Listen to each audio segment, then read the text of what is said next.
এই পরি, শিকদার বাড়িটা কোন দিকে? আচ্ছা, আমার নাম যে পরি, এটা আপনি কি করে জানলেন? যে মেয়েটা দেখতে পরীর মতো তার নাম তো পরি হবে। আচ্ছা একটু বলো তো শিকদার বাড়িটা কোন দিকে? ওরে বাবা, প্রথম দেখাতেই তুমি! আমি কি আপনার ইয়ে নাকি? হ্যাঁ, তার মানে এতটুকু একটা পিচ্ছি মেয়েকে আমার আপনি করে বলতে হবে? সেটা আপনার ইচ্ছা, আমি বলতে পারবো না। আপনার যদি বেশি দরকার হয় আপনি নিজেই খুঁজে লন।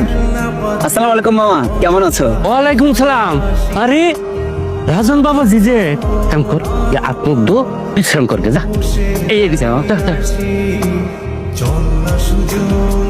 কেমন আছেন ভাইয়া? এতক্ষণ তো ভালোই ছিলাম, তুমি এই বাড়িতে কেন? আমাদের বাড়িতে আমি থাকবো না তো কে থাকবে? তাহলে তুমি কি সেই পরি?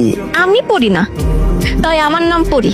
পরি, তোমার মনে আছে ছেলেবেলায় এই মানঘাটে আমরা কত ঘুরে বেরিয়েছি? তাই না?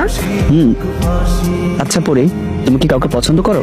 আমি বোঝাতে চেয়েছি তুমি কি কাউকে ভালোবাসো কিনা। না, তেমন কেউ নেই। চিন্তা করো না, দেখবে কোনো একদিন কোন এক রাজ্যের রাজকুমার এসে এই সুন্দর পরিটাকে বউ সাজিয়ে নিয়ে যাবে তার রাজপ্রাসাদে। হ্যাঁ, আপনাকে কইছে। কেউ যদি নাও নে তবে একজন আছে, তবে সময় হলে ঠিক জানতে পারবে। আচ্ছা ঠিক আছে, চলো।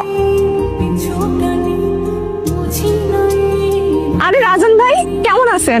আমি জবা, ওই যে পরিদের বাড়ির দক্ষিণ পাশে আমাদের বাড়ি। আপনি যখন ছোটবেলায় আমাদের গ্রামে ঘুরতে আসতেন তখন আমিও যেতাম আপনাদের সাথে ঘুরতে মাঝে মাঝে। আরে জবা, কত বড় হয়ে গেছে তুমি, কেমন আছো? জি ভাইয়া, আমি ভালো আছি। আপনি এদিকে কোথায় যাচ্ছেন? একটু ঘুরতে যাচ্ছি। আমাকে নিবেন? তুমি যাবা? হ্যাঁ যাবো, যদি আপনি সাথে নেন। চলো। কিছু বলছো না যে? কি বলবো, আমার না সুন্দর মানুষের লগে কথা কইতে মেলা ভয় লাগে। সুন্দর কে? কি আবার আপনি? জবা, তুমি অনেক বেশি সুন্দরী। সত্যি কছেন রাজন ভাই? সত্যি, চার সত্যি। বুবু, বিরাট এক ঘটনা দেখেছি রাজন ভাইয়া আর রাজন ভাইয়ের কি শোনা? বলতো কি হয়েছে? রাজন ভাইয়া আর জবা আপু একসাথে রাস্তা দিয়ে ঘুরে বেড়াচ্ছে। আজকে আসুক। ওরি, কি হয়েছে তোমার? ওই কথা বলো। আমার কথা না শুনলে চলবে তোমার? তোমার তো কথা শোনার মেলা মানুষ আছে। আচ্ছা, ওই বাড়ির মেয়ে জবাসটা কি তোমার? না পড়ি, প্লিজ অমন করে বলো না, আর কখনো এমন হবে না। এই দেখো কানে ধরলাম। Sorry sorry sorry. শোনো, তোমার সরি আমার লাগবে না, যাও তো এখান থেকে। শোনো শোনো পড়ি, তুমি একাই মাঠে চলে আসছো, আমাকে ডাকলে না?